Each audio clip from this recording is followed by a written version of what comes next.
start streaming. Yeah, I got the video there. I've marked it not for kids, so it's, yeah. All right, let's see. Come on. Don't want them to see my OBS either.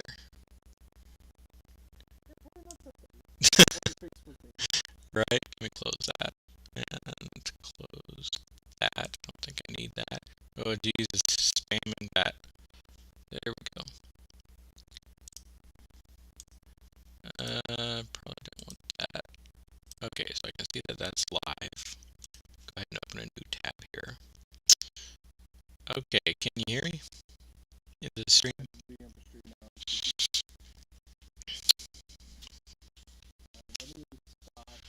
The rain in Spain stays mainly in the plain. I'm trying to find it now. There we go. See if I can turn this.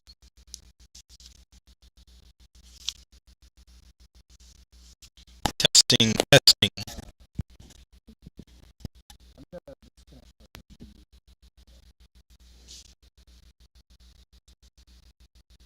Yeah, it's still like still choppy. Still choppy. Okay.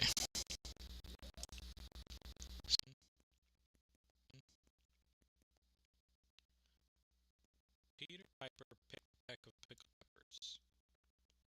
She sells seashells down by the seashore. A, B, C, D, E, F, G. I'm not sure what it is, but it's like whatever way your mic is Yeah, I'm wondering if it's because I didn't finish the setup. I might need to reinstall. Because I had to restart before I'd finished configuring everything, so let me stop streaming actually. What did you do the main channel there on your one?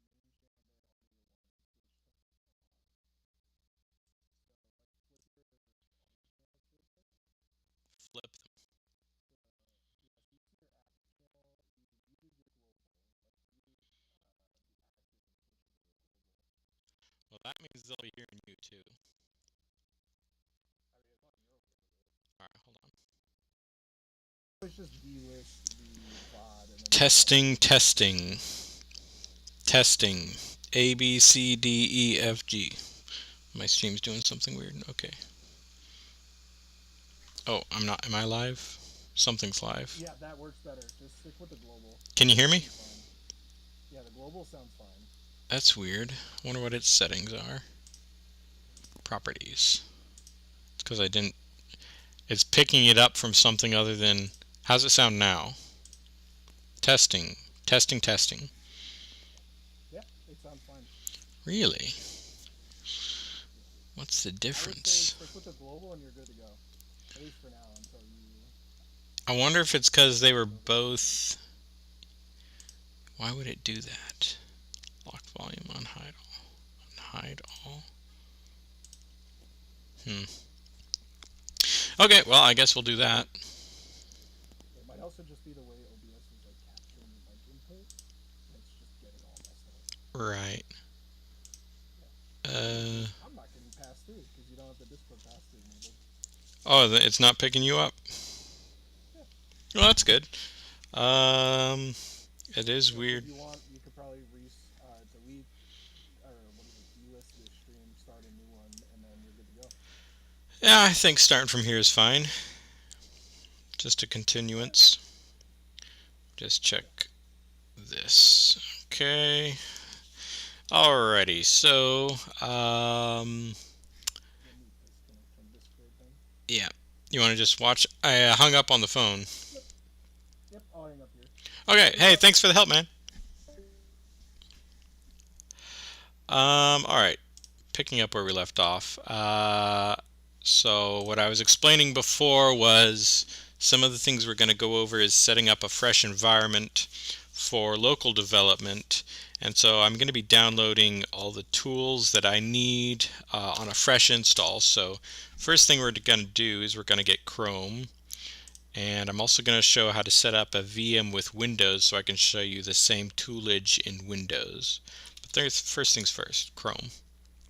So we're just going to go straight to Google, download the Chrome, And if you've never seen Linux before, on a Linux desktop environment, it's going to be very similar to Windows, but with some differences. When you go to download, it's going to give you this prompt. It's basically asking what type of Linux you're using. We're on Linux Mint, which is based on Ubuntu, which is based on Debian. So we're going to download the Debian version. It's going to download a package.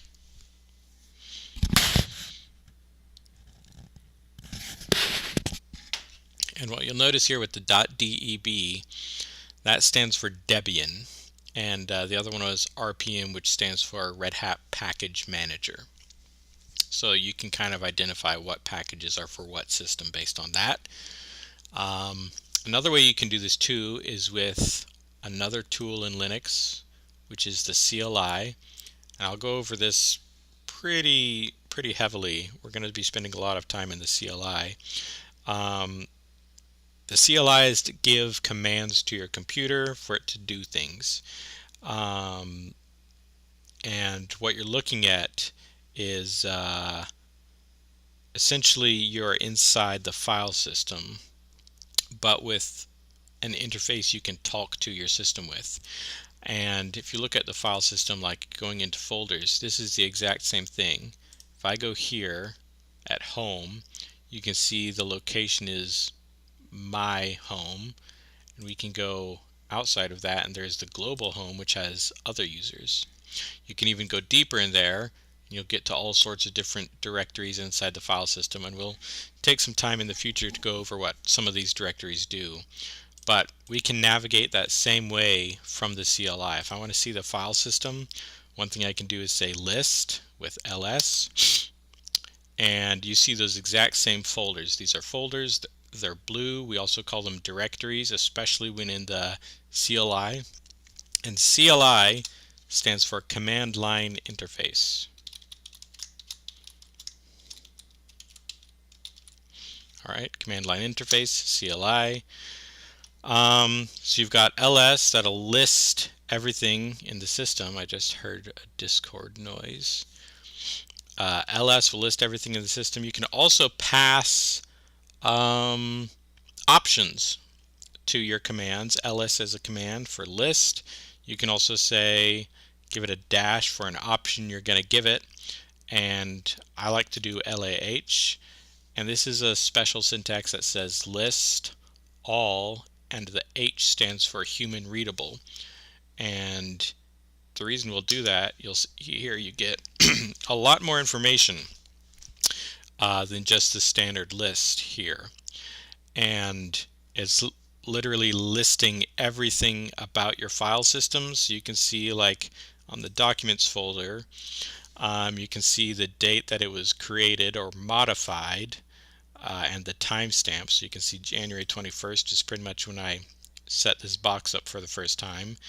This is how large that file or folder is. You can see who owns it, who has access to it, and also the permissions that these two groups of people and others have access for. We'll go over all of that later. That's a ton of information at once, especially for beginners. But the reason you'd use the dash LA and then an H is it's going to make all of this a little bit more human readable.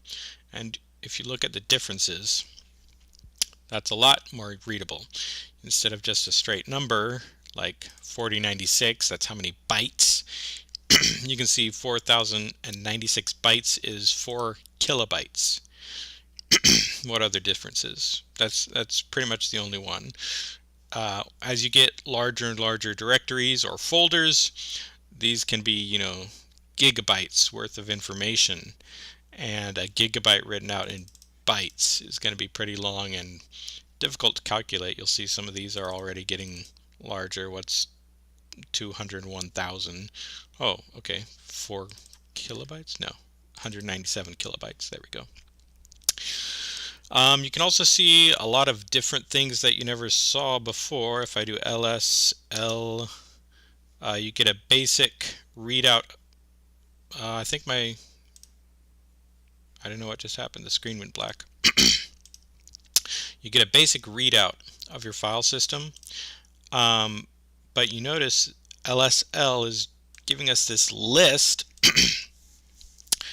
but the LAH, and you see when you say all, you're getting a lot more files that you didn't normally see. And the reason you can't see them here, I'll show you something. For instance, if I go home, you can see we see desktop, documents, downloads, music, pictures, public, templates, and videos. You see the same thing here: desktop, documents, downloads, music, pictures, public, templates, and videos. So we don't see any other files here. We don't see any other files here, and the screen went black again. But when I list them out here, we're seeing a lot of extra stuff. Now, why is that? You see all these files, they start with a dot. These are called dot files. Same thing like that package we just downloaded. Well, not exactly. Never mind. I'm getting ahead of myself. Well, I know where I'm going with that, but we'll get back to that. So if a file starts with a dot, it's going to be hidden by default. These are some sort of configuration files that the system uses and that you can also modify and configure for different things. But dot files are hidden by default, and for good reason. But since we are system administrators and DevOps, what I like to do is, and this is not the file system I normally use, show hidden files. So there you can see those here as well. So you can see we're in the exact same folder or directory as in the CLI. We're seeing the exact same files in our file system. And just like we could navigate to the very root of our disk, of our hard drive, we can also do that here. And that uses another special command called cd for change directory. And you know directories are folders. So we're going to change directory or change folder with cd, and we've got to tell it where. We're currently in home, so one thing we could do is we could cd with a shortcut. That little tilde says go to home, and the / is telling it that's a directory. And what happened? We're still here. Well, let's go outside of here, and there's another shortcut we can use for that. Say move one folder up or outside of our current directory. That's .. /. Oh look, we're in home. What happens if we list the items here? Okay, you can see the different user home directories that are on this, just the same way you could if you went home. So if we go to s-kiser, you can see we're in my home directory, and we can cd to what we see in our current directory. I'm going to press tab to autocomplete, and we're back.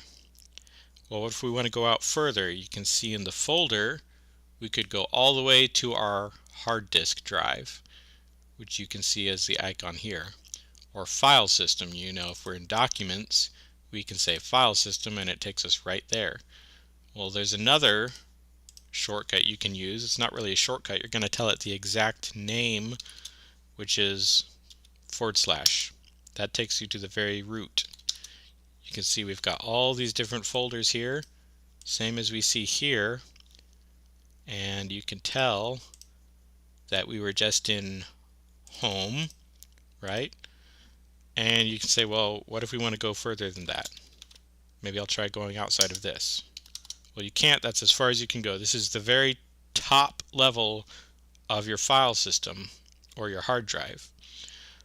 So we're going to go back home, and I have another shortcut I use. Instead of doing tilde / to take me to my user's home, I'll just say cd and press enter, and that'll take me home. And we're back. Oh yeah, LL is also another shortcut. Instead of typing ls-la, you can just type LL. So there's a lot of shortcuts, a lot of short commands. It takes some time to memorize all of them, but we'll get there eventually. I'll have a whole session where I'm going over all the different commands, some easy commands and some higher level commands, and the more you get into this, you'll learn more commands. Now that may be boring for a lot of you. I know some of you are looking forward to learning some front-end web development, but these are some things that are gonna come in handy a little bit later. But right now, let's get back to the graphic user interface, or GUI, which is what a normal person will see on their operating system. That's had plenty of time to download, so let's open it up in the folder. You can see it's in the downloads. You can also see I've downloaded Discord before. Um, so we want to, now that we've downloaded Google Chrome, we want to start using it. Well, just because we've downloaded it doesn't mean we can use it yet. We have to install it. And if you didn't download it the way I did from the web, there's another way you can install software as well. I'm going to clear the terminal. There are more commands you can use. One of those is, for this particular Linux, is going to be sudo apt install, and we'll go over what each of these things mean, but just know if you're wanting to install, you've got to put this stuff first. Sudo is basically telling it I have the authority to do this, by the way, because some programs will ask for a password or they need an administrator to basically give the okay. But I want to install Chrome, so I'm going to type that sudo apt install Chrome. We're telling the computer, hey, I want to download this software and install it. It's going to ask for my password.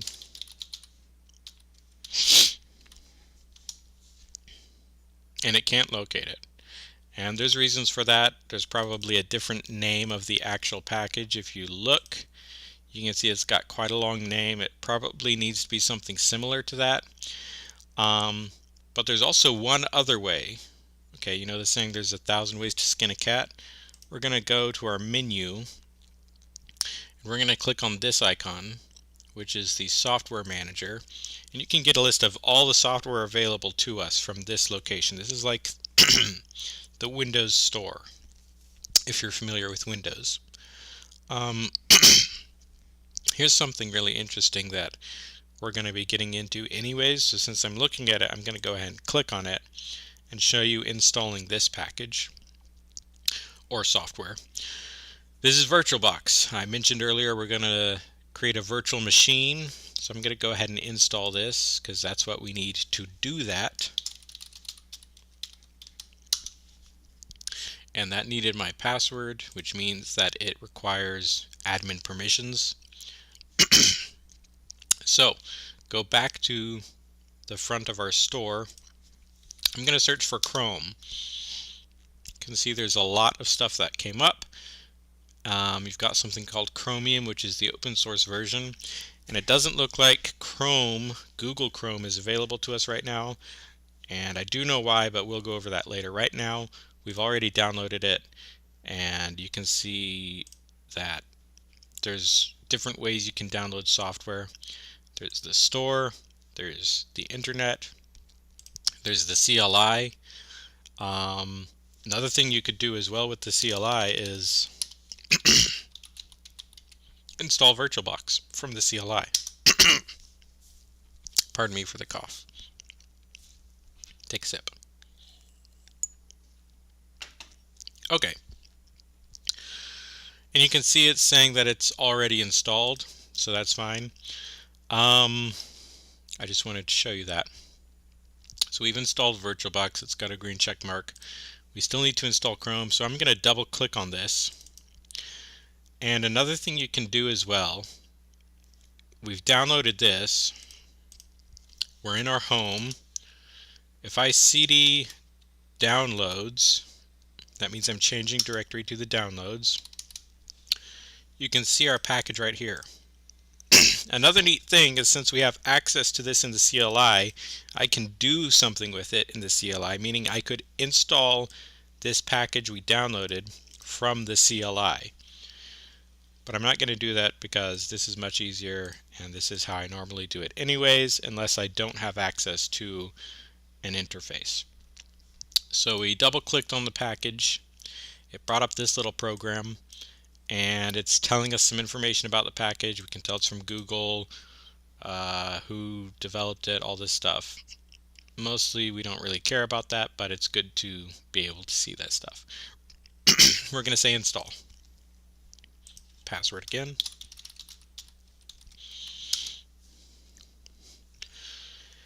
Most of these things, uh, as a normal user, you wouldn't need to do. Most users won't even open the CLI. Um, this particular PC, I'm gonna send it to my mom once I've finished setting it up with things like Chrome and other tools she'll use on a normal daily basis. She won't ever have to worry about, using the CLI or downloading and installing packages that way.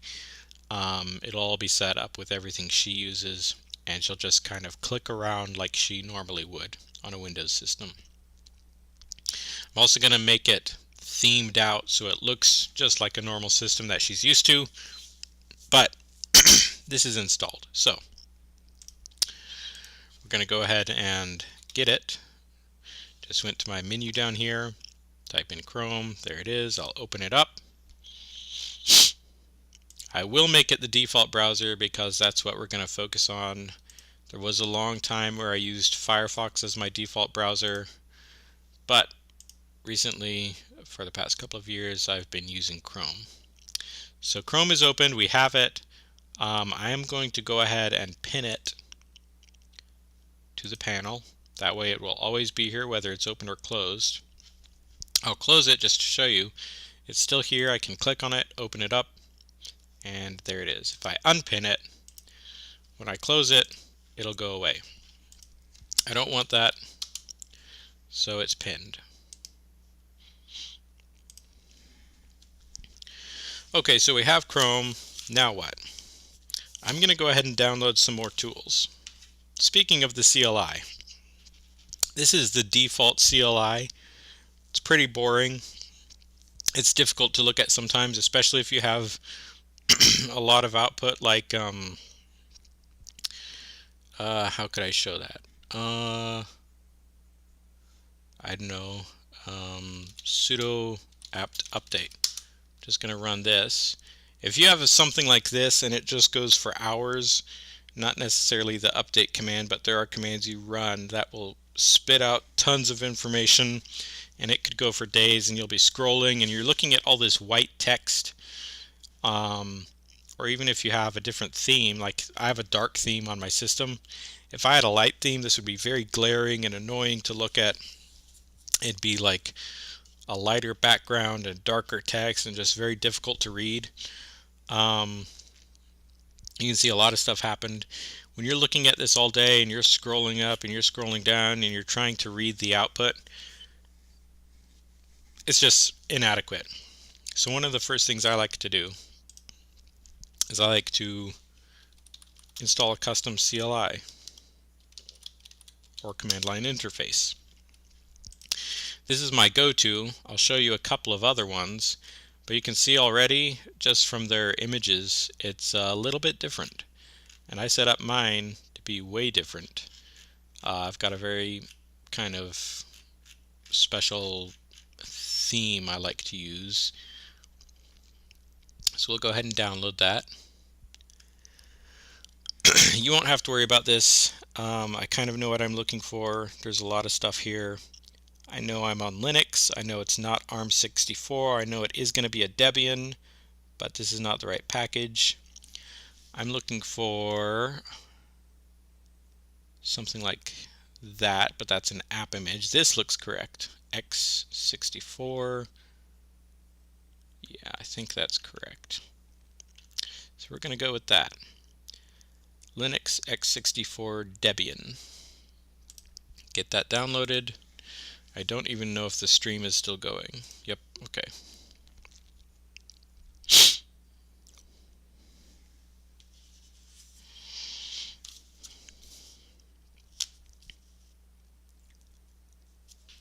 Just going to wait here a second. While that's downloading, I'm going to show you something just for fun.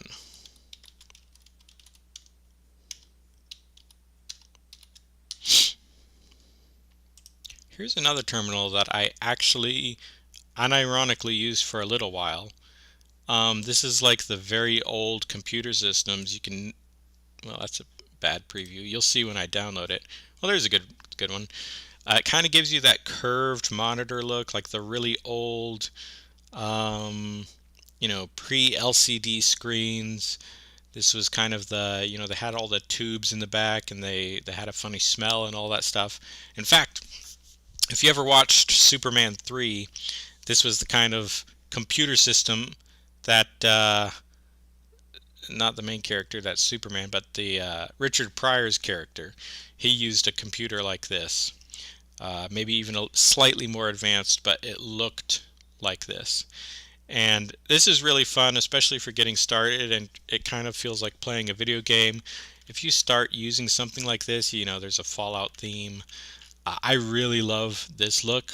And in fact, at the last company I worked at, prior to the one I'm at now, I got probably half of our developers hooked on this for a good little, probably 6 months we were all using this, until we just kind of went back to tools that work, and it lost the appeal. But I want to show you this just for fun. I don't even remember how to install it, so what we're going to do is read. If you want to get hold of the latest version, releases page, grab the latest app image, Linux or DMG. Okay, so it's an app image, and app images should work on everything. So I'm going to go to the releases. It's still in beta. I'm surprised there's even development still happening on this. Uh, oh, okay, that's in beta. Pre-release, continuous build. So many options. 1.1, 1.2. I just want the normal assets. All right. x86-64 app image. That'll download. We already downloaded the primary CLI that I use, which is Tabby. So I'll go ahead and install that.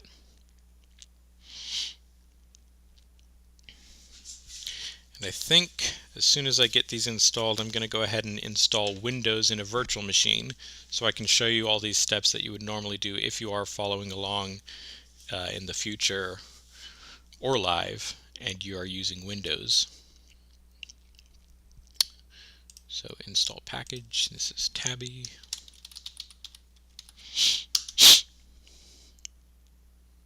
And if some of you do end up joining live, you can leave some comments if you have any questions. I actually haven't been checking the stream. I know we do have some people, so let me go back.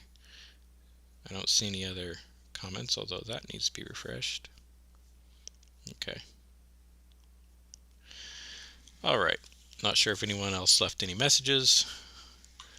But if you leave messages when you are watching live, I will do my best to read them. If you have any questions, I can explain things better, go deeper on some subjects. So that's installed. Let's open it. There it is. This is the panel, by the way. Panel edit mode, kind of highlighted section here. Some of this is basic stuff, but some of it may be new. So here's the Tabby CLI, and you can already tell it looks a little bit different. Not a whole lot different, but I'm going to go ahead and get rid of this guy because I don't need him anymore. I'll unpin that.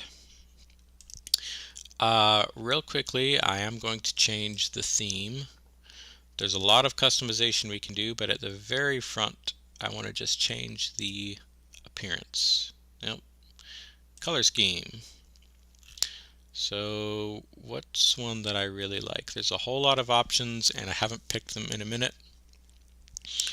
Argonaut is interesting. Gives it a bit of a different look. Afterglow.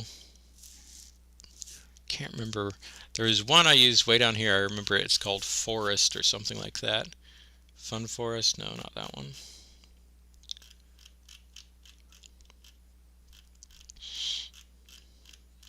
I'll know it when I see it.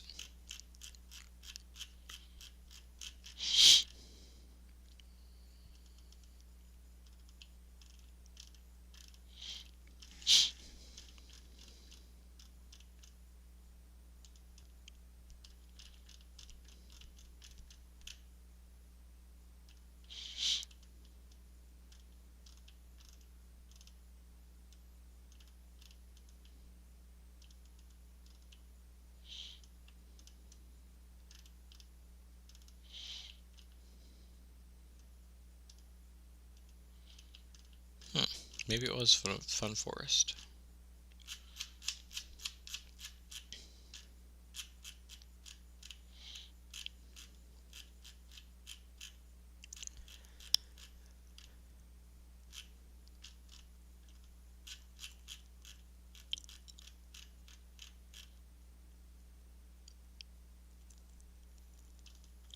I feel like they changed the names of some of these. Now I can't even find Fun Forest.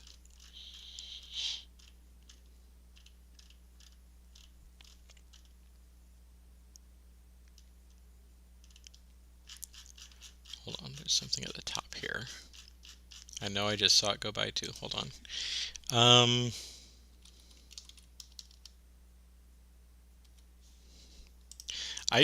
This is way worse, but I used something similar to this for a while. Wasn't that? Forest. What's another word for forest?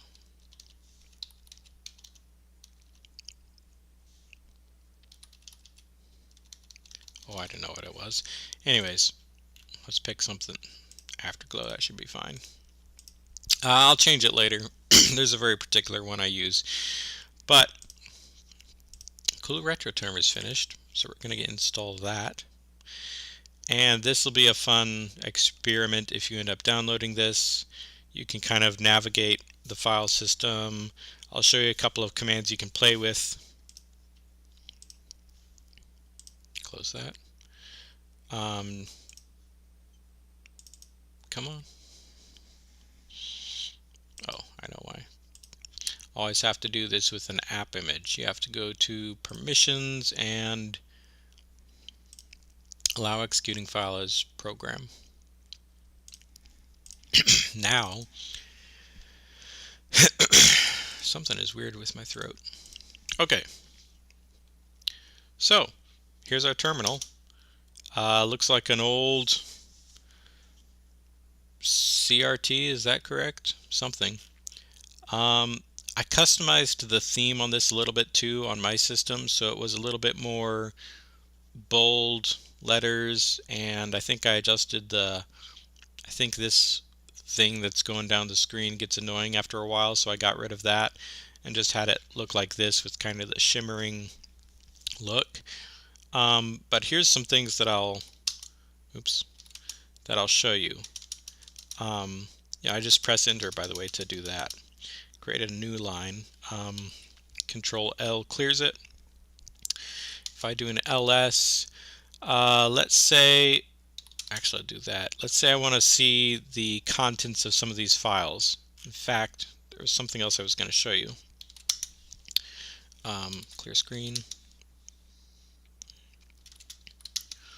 Okay, so we've got all these folders. I'm going to do something over here, and just so that you can see exactly what I'm seeing, go here. I'm going to create a new file.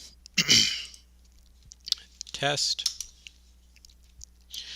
and close that for now. Pin that. Can't pin it, huh? Oh well.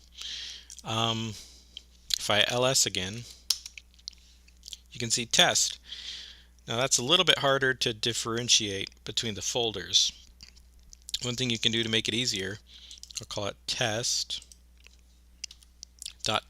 for text file.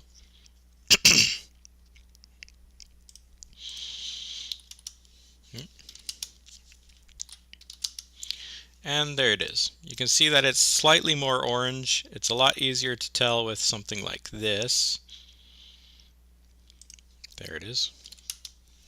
So you can see that's a plain text. These are folders because they're blue.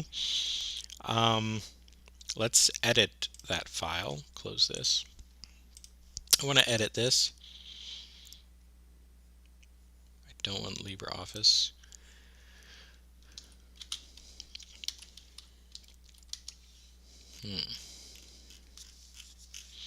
We don't have the text editors I like. Oh, there it is.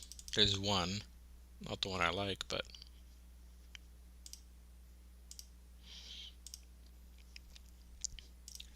I'll just say, "Hi, Mom." Control S to save. So, I'm so used to pressing LL. If we want to read this, there's a couple different ways. If we just want to see it without maybe editing it as well, there's a cat command. That's easy to remember. Everyone knows what a cat is. I can't tell you what cat stands for. I just know what it does. And we're going to cat a file. That's what it's for. You can't really do this on folders. You can think of cat like an ls for a file. So ls will show you the contents of a directory. Cat will show you the contents of a file. So I typed te and then I pressed tab and it completed it because it can see what's in the directory already. So I'm going to cat test, and there it is. It gave us the output. You can also do that here. That's a fun command you can do. You can go around catting files, and it's pretty harmless. It's just going to show you the output. So you can see that. If you wanted to see whatever that is, that could be a fun one to cat. Dot face. Well, maybe not so much. Gives us a whole lot of weird stuff. Nope.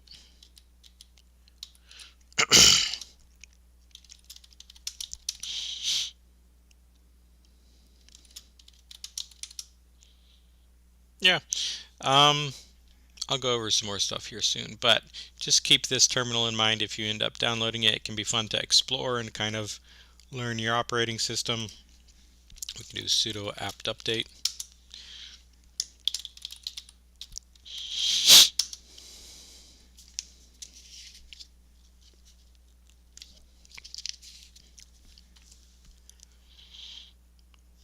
And that's going to go on. I'm going to stick to using this for now while I go through the rest of these. And at this point, I kind of forgot where I was. We're talking about different CLIs. There's a whole bunch of them out there. There's also something called GHOST Ghosty.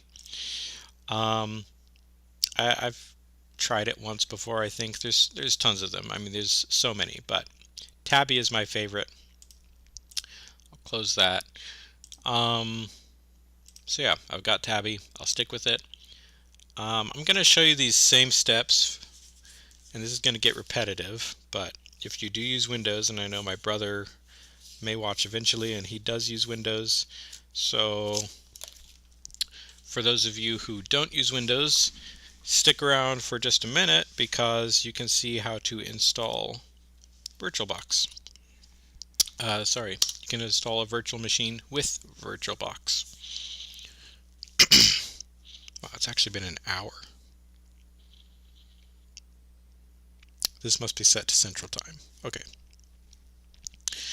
That makes sense because this is going to my mom. You know what? It has been an hour, so I think I'll save the VirtualBox for another episode.